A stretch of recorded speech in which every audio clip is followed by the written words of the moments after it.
આજે આપણે વાત કરવાના છીએ ભરવાડ અને 18 વર્ષની ખેડૂતની દીકરી સાથે બનેલી ઘટના. બપોરનો તપતો સૂરજ આકાશમાં સીધો માથા પર ઊભો હતો. રસ્તા પર એક પણ સાયો નહોતો. ગામથી દૂર જતા કાસા રસ્તા પર ધૂળ ઉડી રહી હતી. એ રસ્તા પર એકલી એક છોકરી ધીમે ધીમે ચાલતી હતી. તેના હાથમાં સ્ટીલનો ડબ્બો હતો, જેમાં ગરમ ભાત અને શાક ભરેલું હતું. એ છોકરીનું નામ હતું પાયલ. ઉંમર માત્ર 18 વર્ષની. ચહેરા પર નિર્દોષતા, આંખોમાં ચાદગી અને મનમાં એક જ વિચાર: પપ્પાને સમયસર ભાત પહોંચાડવો. પાયલનું ગામ નાનું હતું. આસપાસ ખેતરો. સવારથી સાંજ સુધી લોકો મહેનત કરતા. તેના પિતા દામજીભાઈ ખેડૂત હતા. તેમની વાડી ગામથી 4 કિલોમીટર દૂર હતી. દરરોજ બપોરે પાયલ ભાત લઈને જતી.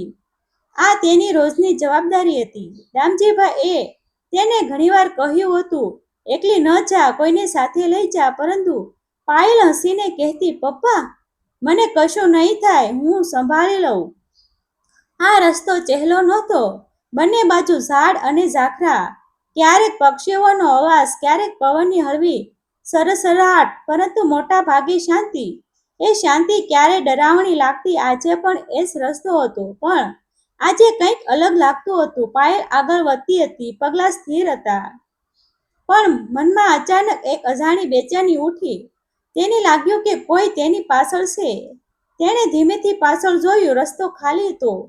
મને જ ભ્રમ થયો હશે, એણે મનમાં કહ્યું, અને ફરી આગળ વધવા લાગી. પણ થોડા પગલાં પછી ફરી એ જ લાગણી. કોઈ નજર તેની ઉપર ટકી હતી. આ વખત તેના પગ થોડા ઝડપ થઈ ગયા. દિલ ધડકતું હતું. હાથમાં પકડેલો ડબ્બો પણ હળવો લાગતો નહોતો. તેણે ફરી પાછળ જોયું. દૂર એક આકાર દેખાયો, એક યુવક. તે ધીમે ધીમે ચાલતો હતો, પરંતુ તેની નજર સીધી પાયલ પર હતી. આ યુવક બાજુના ગામનો હતો. તેનું નામ લોકોમાં ખરાબ રીતે ઓળખાતું. તેની નજર અને વર્તન ગામમાં તેની ચર્ચા થતી. પાયલ તેને ઓળખતી હતી, અને તેની અંદરનો ડર હવે જસાઈ બની રહ્યો હતો. પાયલ એ પોતાની ગતિ વધારી. મારે ઝડપથી વાડી સુધી પહોંચવું છે, તે મનમાં બોલી. પરંતુ રસ્તો લાંબો લાગતો હતો. દરેક પગલું ભારે બનતું ગયું. પાછળથી આવતા પગલાઓનો અવાજ હવે સ્પષ્ટ સંભળાતો હતો. અચાનક તે યુવક ઝડપથી આગળ આવ્યો. પાયલના રસ્તા સામે ઊભો રહી ગયો. પાયલ અચાનક અટકી ગયો. તેના હાથ કપવા લાગ્યા. મને જવા દો, તેણે ધીમેથી કહ્યું. યુવકના ચહેરા પર ખતરનાક સ્મિત હતું. એટલી જલ્દી શું છે? તેણે કહ્યું. તેના શબ્દમાં ખોટી ઈચ્છા સ્પષ્ટ હતી. પાયલ એક પગ પાછળ ખસી. મારે પપ્પાને ભાત આપવાનું છે, તે બોલી. પણ યુવક અટકવાનો નહોતો. તેણે પાયલનો રસ્તો સંપૂર્ણ રોકી દીધો. આજે તું ક્યાંય નહીં જઈ શકે, તેણે કહ્યું. પાયલનું દિલ ધડકતું હતું. આંખોમાં ડર સ્પષ્ટ હતો. તેણે આસપાસ જોયું. કોઈ નહોતું. રસ્તો ખાલી. આકાશ શાંત. એક ક્ષણમાં જ પરિસ્થિતિ બદલાઈ ગઈ.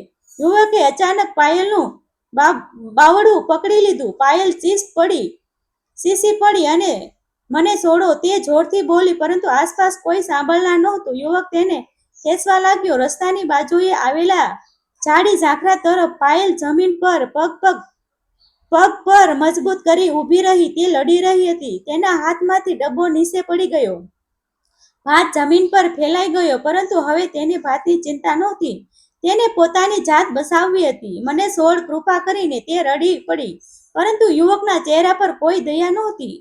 તેને પકડી વધુ મજબૂત થઈ ગઈ. પાયલના હાથ પર નિશાન પડી ગયા. તે છૂટવાનો પ્રયત્ન કરતી, પણ શક્તિ ઓછી પડતી. આ ક્ષણે સમય જાણે અટકી ગયો. પવન પણ શાંત થઈ ગયો. માત્ર પાયલની ચીસો અને સંઘર્ષનો અવાજ.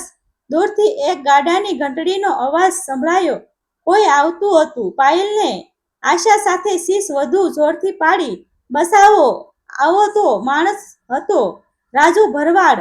તે પોતાની ગાડ સાથે રસ્તા પરથી પસાર થતો હતો. તેને કંઈક ગડબડ લાગ્યું. તેણે નજર ફેરવી, અને જે દ્રશ્ય તેણે જોયું તે તેને ગુસ્સાથી ભર્યું. એક યુવક એક છોકરીને જબરદસ્તી ખેંચી રહ્યો હતો. રાજુ ભરવાડે એક ક્ષણ પણ વિચાર કર્યો નહીં. તેણે પાસે રાખેલી લાકડી ઉઠાવી અને દોડવા લાગ્યો. તેની આંખોમાં ગુસ્સો હતો અને મનમાં એક જ વિચાર, આ છોકરીને બસાવી. પાયલનો સંઘર્ષ ચાલુ હતો. તેની શક્તિ ઘટતી હતી, આંખોમાં આંસુ, મનમાં ડર, પરંતુ તે હાર માનતી નહોતી. અચાનક પાછળથી એક જોરદાર અવાજ આવ્યો, એ શું કરે છે તું? યુવક એક ક્ષણ માટે અટકી ગયો. તેણે પાછળ જોયું. રાજુ ભરવાડ દોડતો આવી રહ્યો હતો, હાથમાં લાકડી, આંખોમાં ગુસ્સો. પાયલના દિલમાં આશા ફરી જીવિત થઈ. રાજુ ભરવાડનો જોરદાર અવાજ સાંભળતા જ પરિસ્થિતિ એક ક્ષણ માટે સ્થિર થઈ ગઈ. યુવક પાછળ વળ્યો. સામે લાકડી લઈને દોડતો રાજુ દેખાયો. તેની આંખોમાં ગુસ્સો હતો, પગલાં ઝડપથી હતા. એ દ્રશ્ય જોઈને યુવક થોડો ગભરાયો, પણ તરત જ પોતાને સંભાળી લીધો. પાયલ હજુ પણ તેની પકડમાંથી છૂટવાનો પ્રયત્ન કરતી હતી. તેના હાથ કંપી રહ્યા હતા, શ્વાસ ઝડપથી ચાલતો હતો. રાજુ નજીક પહોંચતા જ બૂમ પાડ્યો, છોડી દે તેને. તેની અવાજમાં એવી કડકાઈ હતી કે આસપાસની શાંતિ તૂટી ગઈ. યુવક હસવાનો પ્રયાસ કરીને બોલ્યો, તારે શું લેવાનું? પણ તેના અવાજમાં આત્મવિશ્વાસ ઓછો હતો. રાજુએ એક પગલું આગળ વધાર્યું. હવે તું ભાગી જા, નહીં તો ખરાબ થશે, તેણે ચેતવણી આપી. યુવક હવે ગુસ્સે ભરાયો. તું મને ધમકી આપે છે, તેને કહ્યું, અને પાયલને વધુ જોરથી ખેંચવાનો પ્રયાસ કર્યો. એ ક્ષણ રાજુનો ગુસ્સો ફાટી નીકળ્યો. તેને લાકડીને ઉંચકી અને સીધો યુવક તરફ દોડ્યો. એક જોરદાર ઘા યુવકના હાથ પર પડ્યો. પકડ ઢીલી પડી ગઈ. પાયલ તરત જ છૂટીને થોડે દૂર જઈને ઊભી રહી. તે કંપતી હતી, આંખોમાં ડર અને આશા બંને હતા. યુવક અને રાજુ સામે ઊભો રહ્યો. બંને વચ્ચે તણાવભર્યો માહોલ હતો. તું જાણે છે કે હું કોણ છું? યુવકે ગુસ્સાથી કહ્યું. રાજુ એ શાંત પણ કડક અવાજમાં જવાબ આપ્યો, મને જે જાણવાની જરૂર નથી. હું એટલું જાણું છું કે હું ખોટું કરી રહ્યો છે. તું ખોટું કરી રહ્યો છે. તેની વાતમાં દૃઢતા હતી. યુવક ફરી હુમલો કરવા આગળ વધ્યો. રાજુ તૈયાર હતો. લાકડીથી તેણે ફરી એક ઘા કર્યો. આ વખતે યુવક પાછળ ખસી ગયો. થોડા પળોમાં બંને વચ્ચે જોરદાર અથડામણ ચાલી. ધૂળ ઉડી, અવાજ ગૂંજ્યો. પાયલ દૂર ઊભી બધું જોઈ રહી હતી. તેના દિલમાં ડર હતો, પણ સાથે સાથે એક વિશ્વાસ પણ જન્મ્યો કે હવે તે એકલી નથી. અંતે યુવકને સમજાયું કે હવે અહીં રહેવું જોખમી છે. તેણે એક નજર પાયલ પર કરી, પછી રાજુ તરફ જોયું અને ગુસ્સાથી જમીન પર લાત મારીને ત્યાંથી ભાગી ગયો. તેની પગલાંનો અવાજ ધીમે ધીમે દૂર થઈ ગયો. રસ્તો ફરી શાંત થઈ ગયો. પાયલના શરીરમાંથી જાણે બધી શક્તિ ખતમ થઈ ગઈ. તે જમીન પર બેસી ગઈ. આંખોમાંથી આંસુ વહેવા લાગ્યા. રાજુ તરત તેની પાસે ગયો. ડરશો નહીં, હવે તમે સુરક્ષિત છો, તેણે નરમ અવાજમાં કહ્યું. પાયલે ધીમેથી માથું હલાવ્યું, પરંતુ શબ્દો બહાર ન આવ્યા. થોડી વાર પછી રાજુએ પાણી આપ્યું. પાયલના હાથ હજુ પણ કપતા હતા. તેને ધીમે ધીમે પાણી પીધું. શ્વાસ સામાન્ય થવા લાગ્યો. તમારું નામ શું છે? રાજુ એ પૂછ્યું. પાયલ, તેણે ધીમેથી જવાબ આપ્યો. હું રાજુ ભરવાડ. તેણે કહ્યું, ચાલો હું તમને ઘરે મૂકી દઉં. પાયલે આસપાસ જોયું. જમીન પર પડેલો ડબ્બો, ફેલાયેલા રોટલા, શાક, ભાત. એ દ્રશ્ય જોઈને તેની આંખો ફરી ભીની થઈ ગઈ. મારે પપ્પાને ભાત આપવો હતો, તે બોલી. રાજુએ શાંત અવાજમાં કહ્યું, હવે પહેલા તમે સુરક્ષિત ઘરે પહોંચો, બાકી બધું પછી. રાજુએ ગાડામાં બેસાડીને પાયલને ગામ તરફ લઈ ગયો. રસ્તો હવે પહેલા જેવો લાગતો નહોતો. દરેક ઝાડ, દરેક વળાંક હવે તેને ડરાવતો હતો, પરંતુ રાજુની હાજરી તેને હિંમત આપી રહી હતી. ગામ નજીક આવ્યું. કેટલાક લોકોની નજર ગાડા તરફ ગઈ. પાયલની હાલત જોઈને લોકો ચોંકી ગયા. થોડા સમયમાં વાત ફેલાઈ ગઈ. રામજીભાઈ સુધી ખબર પહોંચી. તેઓ દોડી આવ્યા. પાયલને જોઈને તેની આંખોમાં આંસુ આવી ગયા. શું થયું? તેણે ગભરાઈને પૂછ્યું. પાયલ બોલી શકતી નહોતી. રાજુએ શાંત રીતે આખી ઘટના કહી. રામજીભાઈ ગુસ્સાથી ભરાઈ ગયા, પણ સાથે સાથે રાજુ પ્રત્યે આભાર પણ અનુભવ્યો. તેમણે રાજુના હાથ પકડીને કહ્યું, તમે મારી દીકરીને બસાવી, હું તમારો ઋણી છું. રાજુએ માથું હલાવ્યું. આ તો મારી ફરજ હતી. ગામના લોકો એકઠા થયા. સૌએ આ ઘટના સાંભળી. બધાના ચહેરા પર ગુસ્સો અને ચિંતા બંને હતા.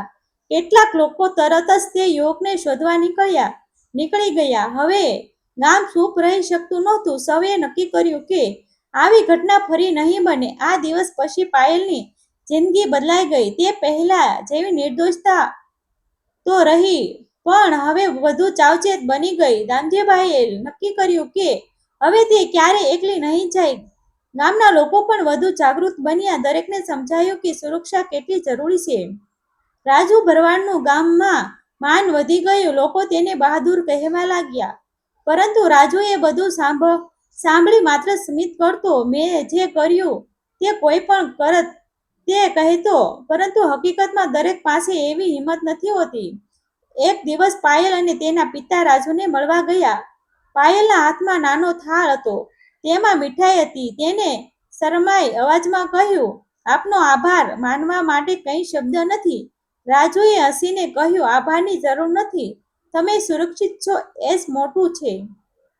સમય સાથે પાયલ ફરી સામાન્ય જીવન તરફ વળી, પરંતુ એ દિવસ તેની યાદમાં ક્યારેય ભૂલાયો નહીં.